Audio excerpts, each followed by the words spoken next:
ലക്ഷ്യ പ്രോഗ്രാമിൽ എത്തിച്ചേർന്ന വിശിഷ്ട അംഗങ്ങൾ.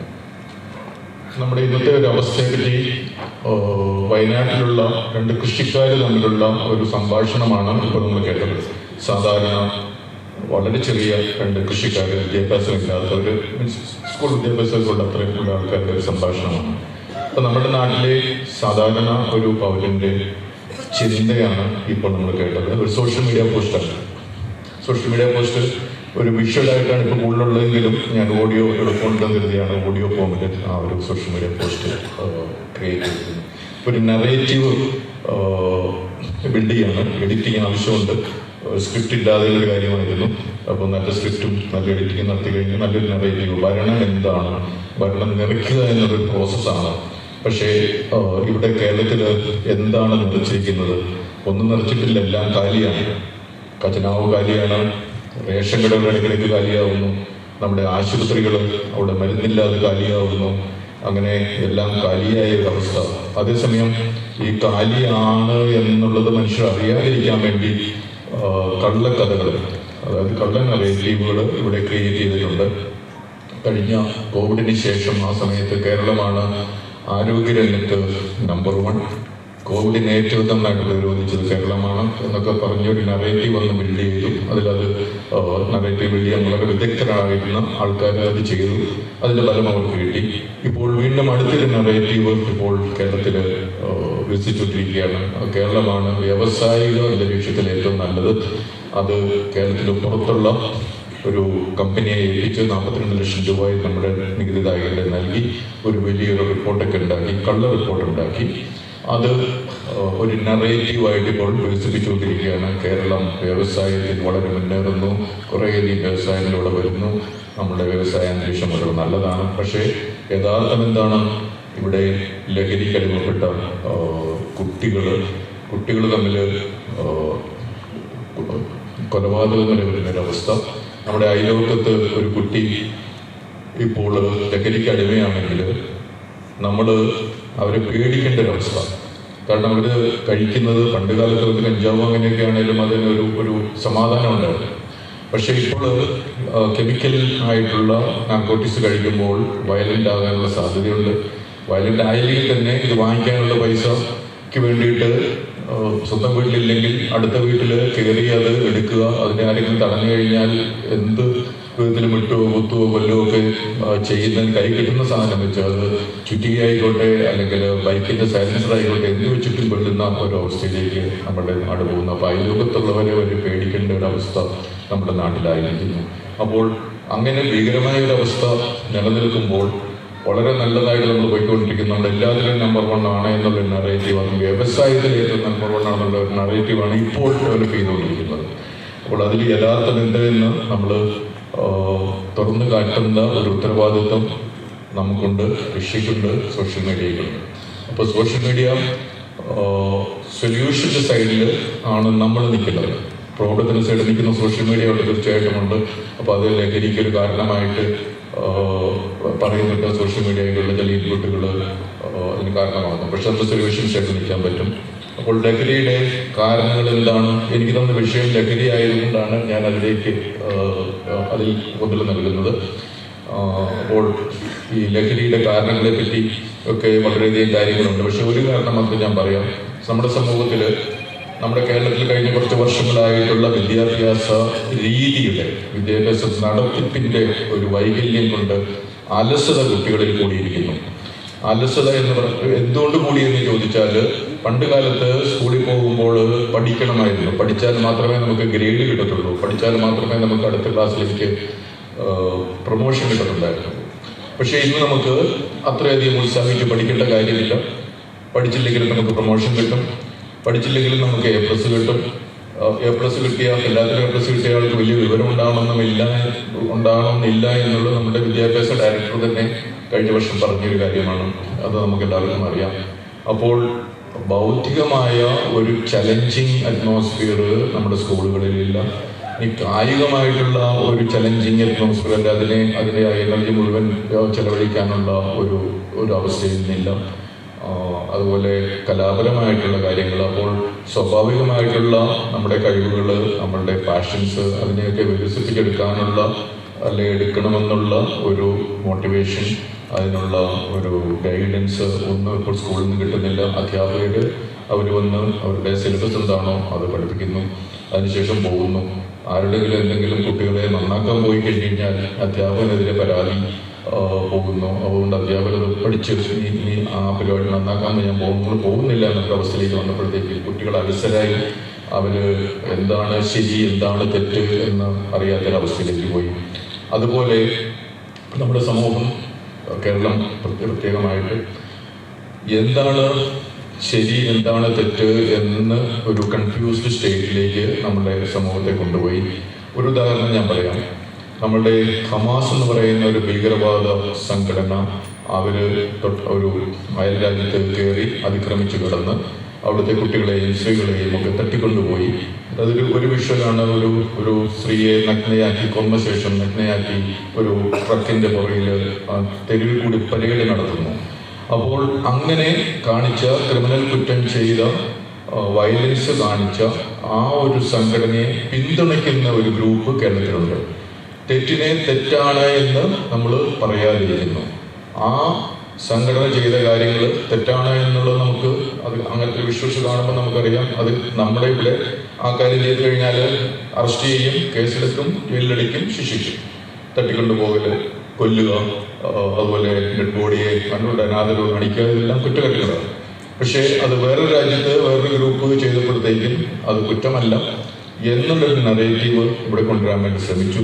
അപ്പോൾ എന്ത് സന്ദേശമാണ് അങ്ങനെ ഒരു തെറ്റ് ചിലർ ചെയ്താൽ അത് തെറ്റല്ല, ചില സ്ഥലത്ത് ചെയ്താൽ അത് തെറ്റല്ല, തെറ്റ് ആര് ചെയ്താലും എവിടെ ചെയ്താലും ഏത് സാഹചര്യത്തിൽ ചെയ്താലും അത് ന്യായീകരിക്കാൻ പറ്റില്ല, അത് തെറ്റ് തന്നെയാണ് എന്ന് പറയാത്തൊരു നേതൃത്വം ഇന്ന് കേരളത്തിലുണ്ട് എന്നുള്ളതും നമ്മളുടെ ഈ ഭരണത്തെ പറ്റി നിർവചനം നേരത്തെ പറഞ്ഞതനുസരിച്ച് നമ്മൾ കാലിയായിക്കൊണ്ടിരിക്കുകയാണ് നമ്മളുടെ മൂല്യങ്ങളും നമ്മളുടെ ധാർമ്മികതയും ഒക്കെ. അപ്പോൾ അതും ഈ എന്താ പറയുക നാർക്കോട്ടിക്സിലേക്ക് യുവതലമുറയെ കൊണ്ടുവന്നിരിക്കുന്നതിൽ ഒരു ഘടകം തന്നെയാണ്. ഇനി ഇതിൻ്റെ പ്രതിവിധി എന്താണ്? കാരണങ്ങൾ ഇഷ്ടംപോലെ ഉണ്ട്. പക്ഷേ ഇതിൻ്റെ പ്രതിവിധി എന്താണ്? ഒരു 4 ഘടകങ്ങളുള്ള ഒരു മോഡലുണ്ട്. ആ 4 ഘടകങ്ങളിൽ ഒന്നാമത്തെ കാര്യം എന്താണ് പ്രോബ്ലം എന്ന് ഐഡന്റിഫൈ ചെയ്യുക. രണ്ടാമത് അതിൻ്റെ കാരണങ്ങളും റിസ്ക് ഫാക്ടേഴ്സ് എന്താണെന്ന് ഐഡന്റിഫൈ ചെയ്യുക. മൂന്നാമത് ഇതിൻ്റെ പ്രതിവിധികൾ എന്താണ് എന്നുള്ളത് ഡിസൈൻ ചെയ്ത് അത് ടെസ്റ്റ് ചെയ്യുക. നാലാമത് അത് ഈ പ്രതിവിധികളൊക്കെ ഇംപ്ലിമെന്റ് ചെയ്യുക, അതിൽ നല്ലതെന്ന് തോന്നുന്നു സ്കെയിലപ്പ് ചെയ്യുക. അപ്പോൾ ഈ 4 ഘടകങ്ങളുള്ള ഒരു മോഡലുണ്ട്. അത് ലഹരി ആയാലും സമൂഹത്തിലെ വയലൻസ് ആയാലും സമൂഹത്തിലെ അധാർമികത ആയാലും ഒക്കെ ഈ മോഡല് നമുക്ക് പ്രായോഗികമാക്കാവുന്നതാണ്. അപ്പോൾ സോഷ്യൽ മീഡിയ കൈകാര്യം ചെയ്യുന്ന നമ്മൾ ഈ മോഡലുകളിലുള്ള ഏതെങ്കിലും കാര്യങ്ങൾ നമുക്ക് ഫോക്കസ് ചെയ്യാൻ പറ്റും. ഒന്ന് പ്രോബ്ലത്തെ ഐഡന്റിഫൈ ചെയ്യാൻ നമ്മുടെ സമൂഹത്തിലുള്ള, അപ്പോൾ അല്ലെങ്കിൽ അതിൻ്റെ കോസസ്, റിസ്ക് ഫാക്ടേഴ്സ്, അല്ലെങ്കിൽ അതിന് എന്ത് ഇൻ്റർവെൻഷൻസ് ആണ് വേണ്ടതെന്നുള്ളത്, അതുപോലെ ഇത് ഇംപ്ലിമെൻറ്റ് ചെയ്യുന്നുണ്ടോ ഇല്ല, അതിനെ മോണിറ്റർ ചെയ്യുക, അതിൻ്റെ നിറവും കുറവും ഒക്കെ നമുക്ക് പറയാൻ പറ്റും. ഇനി സോഷ്യൽ മീഡിയ നമ്മുടെ സമൂഹത്തിന് കേരളത്തിൽ ഇന്നത്തെ അവസ്ഥയിൽ എന്തൊക്കെ കാര്യങ്ങളിലാണ് നമുക്ക് ഫോക്കസ് ചെയ്യാൻ പറ്റുന്നത്? അതിൻ്റെ കാരണം അടുത്തൊരു ആനുവൽ ഡേ ലക്ഷ്യം വരുന്നത് വരെ നമ്മൾ എന്തൊക്കെ ചെയ്യേണ്ടതുണ്ട്. ഈ നമ്മുടെ സ്വാഗത പ്രസംഗത്തിൽ പറഞ്ഞതുപോലെ നമ്മൾ യൂണിഫോം ഇടാത്ത പോരാളികളാണ്, അല്ലെങ്കിൽ പ്രതിരോധം തീർക്കുന്നവരാണ് നമ്മുടെ സമൂഹത്തിൽ എങ്കിൽ, അതേസമയം തന്നെ സമൂഹത്തിലേക്ക് നല്ല കാര്യങ്ങൾ നിറയ്ക്കേണ്ടവരും ആണെങ്കിൽ എന്തൊക്കെ കാര്യങ്ങൾ ചെയ്യണം? ഞാൻ വിജിലൻസ് ഡയറക്ടറായിരുന്ന സമയത്ത് ചെയ്ത ഒരു കാര്യമുണ്ട്. പാഴായിപ്പോയ കോടികൾ എന്ന ഒരു ടൈറ്റിലിൽ കേരളത്തിൽ എവിടെയൊക്കെ ഈ കോടികൾ പാഴായ പദ്ധതികളുണ്ട്, എല്ലാ ജില്ലകളിലും ഉണ്ട്. അന്ന് കുറച്ച് പോലീസുകാരെ, പോസ്റ്റ് ഗ്രാജുവേഷൻ ഡിഗ്രിയുള്ള പോലീസുകാരെ ട്രെയിൻ ചെയ്ത് ഈ വിഷ്വൽ മീഡിയ കൈകാര്യം ചെയ്യാൻ വേണ്ടി, അതുപോലെ അത് എഡിറ്റ് ചെയ്യുന്ന എങ്ങനെയാണ് വീഡിയോസ്, അതൊക്കെ പഠിപ്പിച്ച ശേഷം ട്രെയിനിങ് കൊടുത്ത ശേഷം എല്ലാ ജില്ലകളിലേക്കും വിട്ടു. അപ്പോൾ അവരൊന്ന് 36ഓളം അങ്ങനെ പാഴായിപ്പോയ കോടികൾ പദ്ധതികൾ അവർ അതിൻ്റെ നല്ല വീഡിയോസും നറേറ്റീവ്സും ഒക്കെ ഡെവലപ്പ് ചെയ്ത് കൊണ്ടുവന്നു. അപ്പോൾ അത് വയനാട്ടിലുണ്ട്. ഒരു ഇറിഗേഷൻ പ്രോജക്റ്റ് ചെയ്തു. അത് ഡാമുണ്ട്, കുറച്ച് കനാലുമുണ്ട്, പക്ഷെ അത് നെൽപ്പാടവുമായിട്ട് കണക്ട് ചെയ്തിട്ടില്ല. അപ്പോൾ അത് ആ കോടികൾ മുഴുവൻ പാഴായി. അതുപോലെ അങ്ങനെ കുറേയധികം അങ്ങനെ പാഴായി പോയ കോടികൾ അന്ന് 36 അത്ര എനിക്ക് സമയം കിട്ടിയുള്ളൂ. അതിനുശേഷം ഞാൻ അവിടെ ട്രാൻസ്ഫർ ആയിപ്പോയി. അപ്പോൾ നിങ്ങൾക്ക് സോഷ്യൽ മീഡിയയിലുള്ളവർക്ക് നിങ്ങളുടെ ഓരോ ജില്ലയിലുമുള്ള കഴിഞ്ഞ 20, 30, 40 കൊല്ലമായിട്ട് കേരളത്തിൽ പാഴായി പോയ കോടികൾ എവിടെ, എങ്ങനെ, ഇനി പൂട്ടിപ്പോയ വ്യവസായ സ്ഥാപനങ്ങൾ പൂട്ടപ്പെട്ട വ്യവസായ സ്ഥാപനങ്ങൾ എങ്ങനെ പൂട്ടി, ആര് പൂട്ടി, എന്തിനു പൂട്ടി, അതുകൊണ്ടുള്ള ഇമ്പാക്റ്റ് എന്ത് എന്നിട്ടിപ്പോൾ നമ്മൾ പുതിയ വ്യവസായം ഉണ്ടാക്കാനും തുറക്കാനും വേണ്ടി വിദേശ രാജ്യങ്ങളിലൊക്കെ മന്ത്രിമാരുടെ സഞ്ചരിച്ച് ഇവിടെ കോടികൾ മുടക്കി അതിനുള്ള മാമാങ്കങ്ങൾ നടത്തുകയാണ്. അപ്പോൾ പൂട്ടിപ്പോയ വ്യവസായങ്ങൾ എന്നുള്ളതൊരു വിഷയമുണ്ട്. ഇനി ലഹരിയിൽ പിടിക്കപ്പെടുന്ന രാഷ്ട്രീയ നേതാക്കൾ, ഇപ്പോൾ നമ്മളിപ്പോൾ കാണുന്നുണ്ട് പല രാഷ്ട്രീയ നേതാക്കളും ലഹരി കടത്തുമായിട്ട് ലഹരി കൈവശം വെച്ചതിൻ്റെ പേരിലും ലഹരി കൈവശം വെക്കുന്നതെന്ന് പറഞ്ഞാൽ ഒരു ഇന്നസെൻ്റ് ആയിട്ടുള്ള കാര്യമില്ല. ഒരു narcotic and psychotropic substances act അനുസരിച്ച് ഓരോ കാര്യങ്ങൾക്കും അല്ല ഓരോ പദാർത്ഥങ്ങൾക്കും ഇത്ര ഗ്രാമിൻ്റെ മുകളിലാണെങ്കിൽ കൈവശം ചെയ്ത് ഇന്നസെൻ്റ് അല്ല എന്നുള്ളൊരു കാര്യമുണ്ട്. ക്രിമിനൽ ഓഫൻസാണ്. അപ്പോൾ അരക്കിലോ ഇന്ത്യയിലെ ഒരാളുടെ കയ്യിലുണ്ടെങ്കിൽ തീർച്ചയായിട്ടും അയാൾ അത് ഒരു അതിൻ്റെ വ്യവസായം അല്ലെങ്കിൽ അതിൻ്റെ ഡിസ്ട്രിബ്യൂഷൻ നടത്തുന്നവരാണ്. അപ്പോൾ അങ്ങനെയുള്ള രാഷ്ട്രീയ നേതാക്കളെ അടുത്ത കാലത്ത് പിടിച്ചിട്ടുണ്ട്.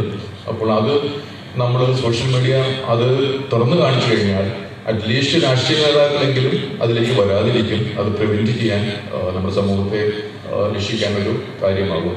അതുപോലെ പിടിക്കപ്പെട്ട ലഹരി കേസുകൾ, അതിൻ്റെ അന്വേഷണ റിസൾട്ട് എന്താണ്, അന്വേഷണം എന്തായി.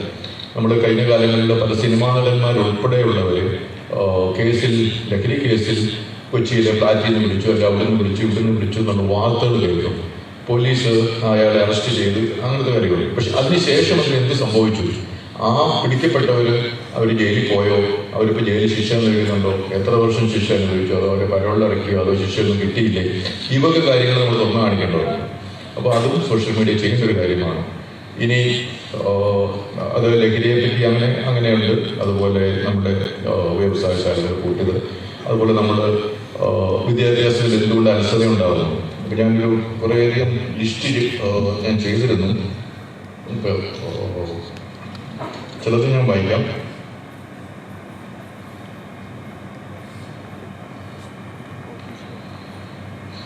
കടക്കണിയിലാക്കുന്ന സർക്കാർ ദൂർത്തുകൾ ഏതൊക്കെ, കേന്ദ്ര സർക്കാർ പദ്ധതികളുടെ ഗുണഭോക്താക്കൾ അതിൽ നിറവ് വരുന്നുണ്ടോ, കേന്ദ്ര സർക്കാർ പദ്ധതികൾ പലതും നമ്മുടെ ഇവിടുത്തെ കേരള സർക്കാരിൻ്റെതാണ് എന്ന് വരുത്തി തീർത്തൊക്കെ വിധത്തിലുള്ള പ്രചരണങ്ങൾ നടത്തുന്നുണ്ട്. അതിനെതിരെ ഒരു പ്രചരണം കേന്ദ്ര സർക്കാരിൻ്റെ തന്നെയാണ് ഈ പദ്ധതികൾ, അത് ഗുണഭോക്താക്കളിൽ എത്തുന്നുണ്ടോ എന്ന് നമ്മൾ അന്വേഷിച്ച് വരുമ്പോഴത്തേക്കും അത് കേന്ദ്ര സർക്കാരിൻ്റെ ആണ് എന്ന് അറ്റ്ലീസ്റ്റ് നാട്ടിലുള്ളവർക്കെങ്കിലും മനസ്സിലാകും. അപ്പോൾ അതിനെപ്പറ്റി ഇന്റർവ്യൂകളോ അല്ലെങ്കിൽ ഇങ്ങനത്തെ സംഭാഷണങ്ങളോ ഒക്കെ റെക്കോർഡ് ചെയ്ത് നമുക്ക് സോഷ്യൽ മീഡിയയിൽ പ്രചരിപ്പിക്കാൻ പറ്റും. അത് തീർച്ചയായിട്ടും ചെയ്യേണ്ടതാണ്. കാരണം അത് കേരള സർക്കാരിനാണ്. ഈവൻ ആശാ വർക്കേഴ്സിന്റെ സമരത്തിൽ പോലും അത് ആശാ വർക്കേഴ്സിന്റെ ഇപ്പോഴാണ് അത് കോണറേറിയം അതിന്റെ പൈസ കേന്ദ്ര സർക്കാരിന്റെ ആണെന്നുള്ളത്. അല്ലെങ്കിൽ അതെല്ലാം ആശാ വർക്കേഴ്സിനൊക്കെ ഞങ്ങൾ നിയമിക്കുന്നു, ഞങ്ങൾ നിങ്ങൾക്ക് പൈസ തരുന്നു. തൊഴിലുറപ്പ് പദ്ധതി പോലും അത് ഞങ്ങളുടെ പൈസയാണ്, റേഷൻ പോലും ഞങ്ങളുടെ പൈസയാണ്, ഞങ്ങളാണ് തീരുമാനിക്കുന്നത് എന്നുള്ള അവസ്ഥയിലേക്ക് കാര്യങ്ങൾ പോകുന്നുണ്ട്. നാഷണൽ ഹൈവേ പണിത് കഴിഞ്ഞാൽ അത് നമ്മൾ സ്ഥലമെടുത്ത് നൽകിയതുകൊണ്ടല്ലേ ഇവിടെ പണിയാൻ പറ്റിയത്, ഞങ്ങളാണ് ഇതൊക്കെ ചെയ്യുന്നത് എന്നുള്ള നരേറ്റീവ് ബിൽഡ് ചെയ്യാൻ പോകുമ്പോൾ സോഷ്യൽ മീഡിയ തീർച്ചയായിട്ടും കേന്ദ്ര സർക്കാർ കേരളത്തിൽ നടപ്പാക്കുന്ന കേന്ദ്ര സർക്കാർ പണം മുടക്കിയിട്ടുള്ള ആ പദ്ധതികളൊക്കെ കേന്ദ്ര സർക്കാർ അതിൻ്റെ ഗുണങ്ങൾ നാട്ടുകാർക്ക് കിട്ടുന്നുണ്ടോ എന്നുള്ള വിധത്തിൽ നമ്മൾ പോകുമ്പോഴത്തേക്ക് അത് നമ്മുടെ ആണ് എന്നുള്ള പ്രചരണം നമുക്ക് നറേറ്റീവ് ബിൽഡ് ചെയ്യാൻ പറ്റും. അതുപോലെ പിൻവാതിൽ നിയമനത്തിന് വേണ്ടി തട്ടിക്കൂട്ട് കോർപ്പറേഷൻസ്, ബോർഡുകൾ, സ്പെഷ്യൽ പർപ്പസ് വെഹിക്കിൾസ് എന്നാണ് പറയുക. അപ്പോൾ കഴിഞ്ഞ ഒരു 8-9 കൊല്ലമായിട്ട് കേരളത്തിൽ ഇങ്ങനെ സ്പെഷ്യൽ പർപ്പസ് വെഹിക്കിൾ എന്ന് പറഞ്ഞിട്ട് കുറേയധികം തട്ടിക്കൂട്ട് സംവിധാനങ്ങൾ ഉണ്ടാക്കിയിട്ടുണ്ട്. അപ്പോൾ അതിലൊന്നും PSC നിയമനമില്ല. കാരണം PSC നിയമനം നടത്തണമെങ്കിൽ അതിനൊരു നിയമനിർമ്മാണമൊക്കെ ആവശ്യമുണ്ട്. കാരണം അത് അസംബ്ലിയിൽ ഏത് പുതിയ സ്ഥാപനത്തിനാണെങ്കിലും ഒരു പോസ്റ്റാണെങ്കിൽ പോലും അത് PSC നിയമനം നടത്തണമെങ്കിൽ ആ പോസ്റ്റ് അതിനൊരു ചട്ടം ഉണ്ടാക്കണം. എങ്ങനെയാണ് നിയമനം നടത്തേണ്ട ചട്ടം, ആ ചട്ടം അസംബ്ലിയിൽ പോയി അസംബ്ലി സബ്ജക്ട് കമ്മിറ്റിയിൽ പോയി ചർച്ച ചെയ്ത ശേഷം ചട്ടമായിട്ട് വന്നാൽ മാത്രമേ PSCക്ക് ഒറ്റ പോസ്റ്റിൽ നിയമിക്കാൻ പറ്റുള്ളൂ. അത് ഏകദേശം കുറേ വർഷം പിടിക്കും. അപ്പോൾ നിലവിലുള്ള ഡിപ്പാർട്ട്മെന്റാണ് എപ്പോഴും. അപ്പോൾ പുതിയൊരു കോർപ്പറേഷൻ, ബോർഡ്, പ്രോജക്റ്റ് ഓഫീസുകൾ, അങ്ങനെ പല പല സംവിധാനങ്ങൾ വന്നു. അവിടെ എല്ലാം പിൻവാതിൽ നിയമനങ്ങളാണ്. ആ പിൻവാതിൽ നിയമനങ്ങളിൽ കൂടി കേരളത്തിന് ഈ ഖജനാവ് കാലിയാക്കാൻ വേണ്ടി എത്ര കോടികൾ പോയിട്ടുണ്ട്. അപ്പോൾ ഈ പിൻവാതിൽ നിയമനങ്ങളൊക്കെ പാർട്ടിയെ പരിപോഷിക്കാൻ വേണ്ടിയിട്ടും പാർട്ടിക്ക് ഒരു ബേസ് ഉണ്ടാക്കാനും വോട്ട് ബാങ്ക് ഉണ്ടാക്കാനും വേണ്ടിയാണ് ഉപയോഗിച്ചിരിക്കുന്നത്. അപ്പോൾ അതിനെതിരെയുള്ള ഒരു പ്രചരണം നമ്മൾ നടത്തിയില്ല എങ്കിൽ തീർച്ചയായിട്ടും ആ വോട്ട് ബാങ്കായിട്ട് ഇരിക്കുകയും അവരെല്ലാവരും പാർട്ടിയുടെ സപ്പോർട്ട് ബേസ് ആയിട്ട് പോയി. അത് LDF ചെയ്തിട്ടുണ്ട്, UDF ചെയ്തിട്ടുണ്ട്, മുസ്ലിം ലീഗും ചെയ്തിട്ടുണ്ട്. അവരെല്ലാം പല കഴിഞ്ഞ കാലങ്ങളിലൊക്കെ ചെയ്തിട്ടുണ്ട്. അതൊക്കെ നമ്മൾ സോഷ്യൽ മീഡിയ തുറന്നു കാട്ടേണ്ട കാര്യങ്ങളാണ്. പിന്നെ കേരള ഭക്ഷണ രീതിയുടെ മാറ്റങ്ങൾ ഇപ്പം ചില സോഷ്യൽ മീഡിയ പറയാറുണ്ട്, ഇപ്പം അരി ആഹാരം കഴിക്കുന്നത് കുറഞ്ഞു, ഇവിടെ കൂടുതൽ ഇപ്പം മന്തിയാണ്. തിരുവനന്തപുരം മുതൽ കാസർഗോഡ് വരെ പോയി കഴിഞ്ഞാൽ നമ്മൾ ഈ കറുത്ത ബോർഡുള്ള റെസ്റ്റോറൻറ്റുകൾ മാത്രമേ കാണാറുള്ളൂ. അപ്പോൾ അതുപോലെ ചില വ്യവസായങ്ങൾ അല്ലെങ്കിൽ കടകൾ, മൊബൈൽ ഫോണിൻ്റെ കടകൾ, അത് എല്ലാം തന്നെ ചിലരുടെ കുത്തകകളായിട്ട് മാറിയിരിക്കുന്നു. അപ്പോൾ അങ്ങനെ ചില മാറ്റങ്ങൾ കേരളത്തിൽ വന്നിരിക്കുന്ന മാറ്റങ്ങൾ അതിൽ ഡേഞ്ചറുള്ള കാര്യങ്ങളാണ്. അതുകൊണ്ടാണ് നമ്മളത് സോഷ്യൽ മീഡിയ ഏറ്റെടുക്കേണ്ടതായിട്ട് വന്നിരിക്കുന്നത്. പിന്നെ വളരുന്ന രോഗങ്ങളും കൂടുതൽ ആയിക്കൊണ്ടിരിക്കുന്ന കോർപ്പറേറ്റ് ആശുപത്രികളും പിന്നെ നടപ്പാക്കേണ്ട വിദ്യാഭ്യാസ നയങ്ങൾ, ദേശവിരുദ്ധ പ്രവർത്തനങ്ങൾ, അതൊക്കെ അതുപോലെ BJPക്ക് ഗുണകരമാകും എന്നതുകൊണ്ട് മീഡിയ പറയാത്ത കാര്യങ്ങൾ. നമ്മുടെ മീഡിയയിൽ തന്നെ പല മീഡിയ പേഴ്സണാലിറ്റീസും പറയുന്നതൊക്കെയുണ്ട്, ഇത് ഞങ്ങൾ ചർച്ച ചെയ്യുന്നില്ല, കാരണം ചർച്ച ചെയ്താൽ അത് BJPക്ക് ഗുണകരമാകും എന്ന് പരസ്യമായിട്ട് പറഞ്ഞ കാര്യങ്ങളുണ്ട്. അപ്പോൾ അങ്ങനെ മീഡിയ ചർച്ച ചെയ്യാത്ത കാര്യങ്ങൾ അത് തീർച്ചയായിട്ടും സോഷ്യൽ മീഡിയ നമ്മൾ ഏറ്റെടുക്കേണ്ടതാണ്. അപ്പോൾ എനിക്ക് അനുവദിച്ച സമയം 20-25 മിനിറ്റ് ആയതുകൊണ്ട് ഞാൻ നിർത്തുന്നു. തീർച്ചയായിട്ടും നമ്മൾ ആദ്യത്തെ ഓഡിയോ ക്ലിപ്പിൽ കേട്ടതുപോലെ ഇത് എൻ്റെ ഉടമസ്ഥതയിലുള്ളൊരു സ്ഥലമാണ്. കേരളത്തിൻ്റെ ഉടമസ്ഥാവകാശം എനിക്കാണ്, ഈ രാജ്യത്തിൻ്റെ ഉടമസ്ഥാവകാശം എനിക്കാണ്. എൻ്റെ വീട്, എൻ്റെ സ്ഥലം, എൻ്റെ ഉടമസ്ഥാവകാശം എന്ന് നമുക്ക് നമ്മുടെ നാടിനെ മൊത്തം ചിന്തിക്കാൻ പറ്റിയാൽ അത് അലങ്കോലപ്പെടുത്താനും വികൃതമാക്കാനും അവിടെ ഒരു തരിശാക്കി ഒരു ഡെസേർട്ട് അവസ്ഥയിലേക്ക് കൊണ്ടുപോകാൻ നമ്മൾ സമ്മതിക്കില്ലല്ലോ. അപ്പോൾ ഇത് എൻ്റെ ഉടമസ്ഥതയിലുള്ള എൻ്റെ അവകാശത്തിലുള്ള ഒരു സ്ഥലമാണ് ഈ കേരളം മുഴുവൻ, അതുപോലെ ഈ രാജ്യം മുഴുവൻ എന്നുള്ളൊരു ചിന്ത മറ്റുള്ളവരിലേക്ക് എല്ലാവരിലും ആദ്യം നമ്മുടെ ചുറ്റുമുള്ളവരിലേക്ക് പ്രചരിപ്പിക്കാൻ വേണ്ടി നമ്മളുടെ മീഡിയ നമുക്ക് ഉപയോഗിക്കാം. അത് ആണ് നമ്മൾ ചെയ്യേണ്ട ഒരു കാര്യം. രണ്ടാമത്, നമ്മൾ ഒരു ദേശീയത എന്ന് പറഞ്ഞു കഴിഞ്ഞാൽ എന്ത് ദേശമാണ് നമ്മൾ കാണുന്നത്? സമാധാനവും ആത്മീയതയും അറിവും നിറവും ഐശ്വര്യവും ഒക്കെയുള്ള ഒരു ദേശമാണ് നമ്മൾ കാണുന്നത്. അപ്പോൾ ആ ദേശത്തിലേക്കുള്ള പ്രയാണത്തിൽ ആരൊക്കെയാണ് ഇടങ്കോലിടുന്നത്, ആരൊക്കെയാണോ അത് തടസ്സപ്പെടുത്തുന്നത്, അവരെയൊക്കെ തുറന്നു കാണിക്കുക എന്നുള്ളതും നമ്മുടെ ഒരു ദൗത്യം തന്നെയാണ്. അപ്പോൾ ആ ദൗത്യം നമുക്ക് ഭംഗിയായിട്ട് നിർവഹിക്കാം. അതിനുള്ള എല്ലാവിധ ശേഷിയും, പണ്ട് നമ്മൾ പറയാറുണ്ടല്ലോ, തൂലികയാണ് ഏറ്റവും വലിയ ആയുധം. അതായത് സോഷ്യൽ മീഡിയ എന്നുള്ള ആയുധം നമ്മുടെ കയ്യിൽ ഇപ്പോൾ ഉണ്ട്. ആ ആയുധം നമുക്ക് വളരെ മൂർച്ചയോടെ എപ്പോഴും ഏറ്റവും നല്ല രീതിയിൽ എല്ലാവരുടെയും എത്തത്തക്ക വിധത്തിൽ നമുക്ക് ഉപയോഗിക്കാം. ജയ് ഹിന്ദ്.